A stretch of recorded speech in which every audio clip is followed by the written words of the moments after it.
आपने अपनी लाइफ में कोई ना कोई टीवी शो तो जरूर देखा होगा। हर शो में कुछ लोग होते हैं जो अच्छे रोल्स प्ले करते हैं और कुछ लोग बुरे। हमें ये भी पता है कि जो भी बुरे रोल्स प्ले करें इनमें इनकी कोई मर्जी नहीं होती। इन्हें जो स्क्रिप्ट दी जाती है वो इस हिसाब से एक्ट करते हैं, यानी सारे शोज स्क्रिप्टेड होते हैं। ये तो थी टीवी शोज की बात, बट क्या होगा अगर आपको कहूँ कि हमारी असली लाइफ भी स्क्रिप्टेड है। फर्क सिर्फ इतना है कि हमारी स्क्रिप्ट दिखती नहीं है। ये एक ऐसी इनविजिबल स्क्रिप्ट है जो जाने अनजाने हमारे पेरेंट्स, टीचर और आसपास के लोग मिलकर हमारे अंदर प्लांट कर देते हैं। हमने एक ऐसी हाइपर रियलिटी क्रिएट कर ली है जिसमें हम डेली ऐसी जॉब करते हैं जो हमें बिल्कुल पसंद नहीं है। फिर कर जाकर हम टीवी एड्स देखते हैं, सोशल मीडिया पे सेलिब्रिटीज को देखकर यूजलेस चीजें खरीदते हैं, कुछ पैसे सेव भी कर लेते हैं जिसे हम FD में लगाकर बैंक और गवर्नमेंट की जेब भरते हैं। बचे हुए पैसों से हम एक घर या गाड़ी ले लेते हैं और लोन चलता रहता है। ऑथर इसे मॉडर्न डे स्लेवरी कहते हैं। अगर हम अपनी जिंदगी को एक पेज पर लिखें तो ये पेज दुनिया के 90% लोगों की लाइफ में मैच कर जाएगा। अब अगर 90% लोगों की लाइफ एक जैसी है तो ये कोई इत्तेफाक नहीं है, ये एक प्लान्ड स्ट्रेटजी है। बताती हूँ कैसे। आज बड़े बड़े जो मेगा कॉर्पोरेशंस हैं वो अपने वर्कर्स को सैटरडे और संडे का ऑफ देते हैं, जबकि वो चाहे तो सेम सैलरी पे इनसे पूरा हफ्ता काम करवा सकते हैं। छुट्टी देने का कारण ये है कि जो भी प्रोडक्ट्स वो मंडे टू फ्राइडे बनाते हैं वही प्रोडक्ट दूसरे वर्कर्स सैटरडे और संडे को खरीदते हैं, यानी जिन वर्कर्स से बनवाया इन्हीं को बेच दिया। ऐसे एक बिजनेस साइकिल चलता रहता है और आम आदमी इससे कभी बाहर नहीं निकल पाता। अब आपको ये बात समझ आ गई होगी कि जरूरतों के अलावा आपके पास जो भी चीजें हैं वो आपने अपनी मर्जी से नहीं खरीदी हैं, वो आपको बेची गई हैं। तो आप भी अगर इस खरीद बेच को रोकना चाहते हो तो बने रहिए मेरे साथ। Lesson number 1, event versus process. बहुत सारे लोगों को ये लगता है कि एक्स्ट्रा ऑर्डिनरी रिजल्ट पाने के लिए हमें कोई सीक्रेट चाहिए या किसी की गाइडेंस चाहिए, बट रियलिटी यही है कि सही हार्डवर्क से रिजल्ट मिलते हैं। कोई शॉर्टकट या कोई इवेंट आपकी जिंदगी नहीं बदल सकता। हर काम के पीछे एक पूरा प्रोसेस होता है। ये जो 8-10 मिनट की वीडियो आप देख रहे हैं इसके पीछे 70 से 80 घंटे का प्रोसेस होता है। जो प्लेयर आपके सामने थोड़ी देर खेलता है इसकी सालों की प्रैक्टिस होती है, बट हम प्रोसेस में बिलीव नहीं करते। हमें शॉर्टकट में मजा आता है, इसीलिए मार्केट में हर काम के लिए शॉर्टकट तरीके आते रहते हैं। हम सबको पता है कि फिट रहने के लिए सिंपल सा रूल है, जरूरत के हिसाब से खाओ और एक्सरसाइज करो, बट लोगों को अब इस बोरिंग एडवाइस में मजा नहीं रहा। इन्हें चाहिए कि यहाँ पे एक ऐसा फ्रूट बताओ जो रातों रात इन्हें फिट कर दे, या फिर कोई ऐसी बेल्ट बताओ जिसे पेट पर बांधकर मोटापा कम हो जाए। इसके अलावा आपने भी यूट्यूब पर एड्स वगैरह देखी होंगी जहाँ पर कुछ लोग क्लेम करते हैं कि अगर आप रातों रात अमीर बनना चाहते हो तो ये हमारे इंटरनेट सीक्रेट्स प्रोग्राम ले लो, ये आपको करोड़ों तक पहुंचा देंगे। बट व्हाट अगर आप अभी इसे दिए गए लिंक पर क्लिक करके बाय करते हो तो आपको मिलेगा 50% ऑफ और साथ में अनस्क्रिप्ट मास्टर क्लासेस का एक्सेस। इतना ही नहीं, आपको एक टोल फ्री नंबर मिलेगा जिस पर हमारी एक सीक्रेट एजेंट आपको पता नहीं कौन से सीक्रेट्स बता देगी और आप सीक्रेटली अमीर हो जाओगे। कहने का मतलब ये है कि हमने एक माइक्रोवेव कल्चर बना लिया है जिसमें हमें फास्ट रिजल्ट चाहिए, आज नहीं कल नहीं अभी अभी चाहिए सब कुछ। बट जो इंसान अनस्क्रिप्टेड लाइफ जीता है इसे ये पता होता है कि अनकंफर्टेबल प्रोसेस से ही रिजल्ट्स निकलते हैं। बट सवाल ये है कि हमें जल्द रिजल्ट्स क्यों चाहिए? आंसर है क्योंकि हमारा फोकस फिट होने की बजाय फिट दिखने पर चला गया है। हम अमीर होने की बजाय अमीर दिखने में विश्वास रखते हैं। प्रोसेस फॉलो ना करने की वजह से एक और चीज जन्म लेती है, एक्शन फेकिंग। एक्शन फेकिंग का मतलब होता है वो काम करना जिससे रिजल्ट्स कुछ नहीं निकलेंगे बट देखने वाले को लगेगा कि आप कुछ कर रहे हो। जैसे कई सरकारी दफ्तरों में होता है, एक तरीके से बिना काम किए खुद को अच्छा महसूस कराने का तरीका है। एग्जाम्पल से समझते हैं, मानो मैं एक बिजनेसमैन बनना चाहती हूँ।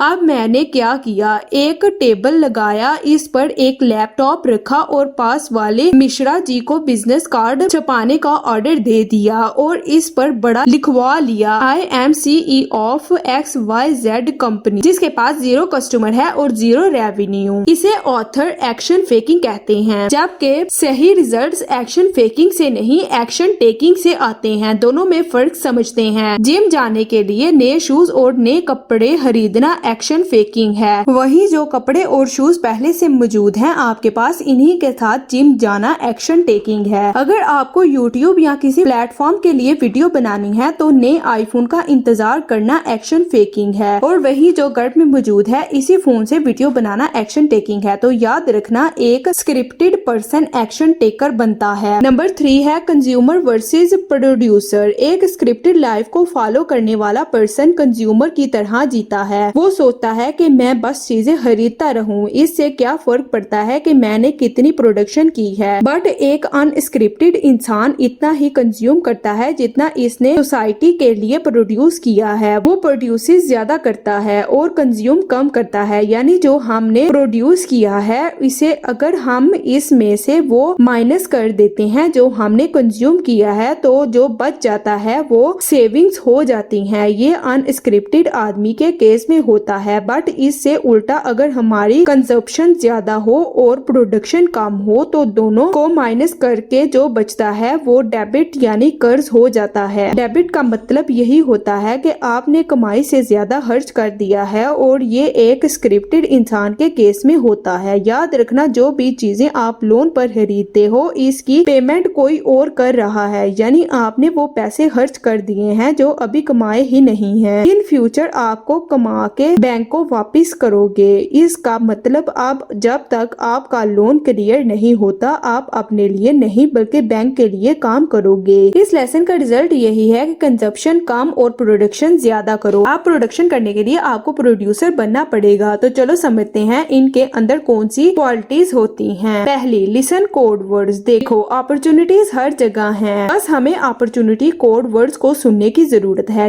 जैसे कि I hate this, I am tired of this, I wish ऐसा होता, डोंट लाइक दिस वर्ड्स हम तभी यूज करते हैं जब हमें किसी चीज से प्रॉब्लम होती है, और एक एंटरप्रेन्योर इन्हीं कोड वर्ड्स को सुनकर इनकी प्रॉब्लम सॉल्व कर देता है। फॉर एग्जाम्पल, आपने अशनीर ग्रोवर की कंपनी भारत पी के बारे में सुना होगा।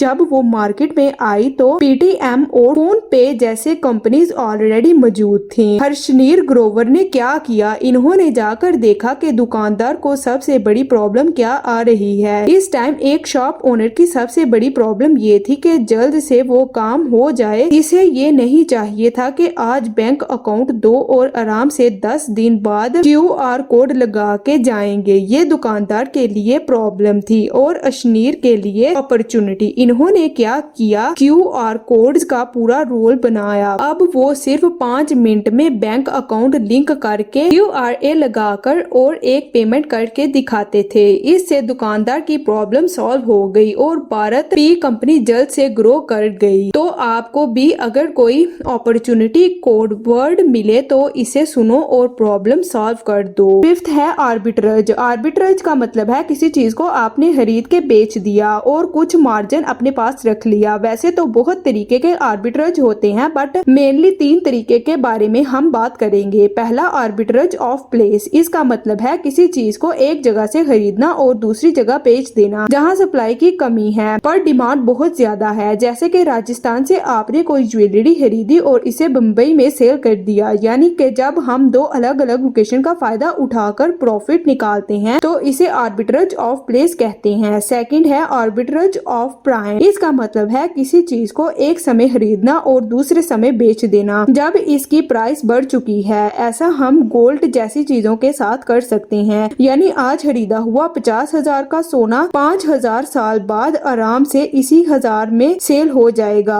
इसे कहते हैं आर्बिट्रेज ऑफ प्राइम। थर्ड, और ये मेरा फेवरेट है, arbitrage of value. Value arbitrage में 1 + 1 2 नहीं होता, 3 होता है, यानी जो +1 मिसिंग है वो आपका प्रॉफिट होता है। मानो आपने किचन बनवाया, इसने आपसे 30,000 वुडन वर्क करवाया, 20,000 बर्नर और सिंक वगैरह के लग गए, 20,000 बाकी जिस चीजों में लग गए और 10,000 लेबर का लगा लो, टोटल बनते हैं 80,000। बट आपने कस्टमर से पूरे 1 लाख रुपए लिए हैं, तो जो ऊपर के 20,000 हैं वो आपको इसलिए मिले क्योंकि आपने इसको टोटल वैल्यू 1 लाख से ज्यादा की दी है, चाहे आपका खर्चा 80,000 ही क्यों ना हुआ हो। इसे कहते हैं वैल्यू आर्बिट्रेज। लास्ट में एक बार सभी पॉइंट्स को सम अप कर लेते हैं। पहला, प्रोसेस पर ध्यान दो, इवेंट पर नहीं। सेकंड, एक्शन टेकर बनो, एक्शन फिकर नहीं। थर्ड, कंज्यूमर नहीं प्रोड्यूसर बनो। फोर्थ, कोड वर्ड को सुनो और अपॉर्चुनिटी देखो। फिफ्थ, आर्बिट्रेज को समझो। दोस्तों, तो ये थी कुछ बातें जो मैंने आपको आपकी MG डिमार्को की सेकंड बुक अनस्क्रिप्टेड से बताई हैं। इन्हें नहीं पता, मैं बता दूं कि इनकी फर्स्ट बुक थी मिलेनियर फास्ट लेन, जिसकी समरी मैं ऑलरेडी बना चुकी हूँ और आपके सपोर्ट की वजह से इस वीडियो पर 3000 व्यूज ऑलरेडी क्रॉस हो चुके हैं। अगर आपने वो वीडियो नहीं देखी तो इसका लिंक मैं डिस्क्रिप्शन में मिल जाएगा। और आज की इस वीडियो में बस इतना ही। वीडियो पसंद आई है तो लाइक और शेयर कर दीजिए। मिलते हैं आपसे नेक्स्ट वीडियो में। Thank you for watching. Allah Hafiz.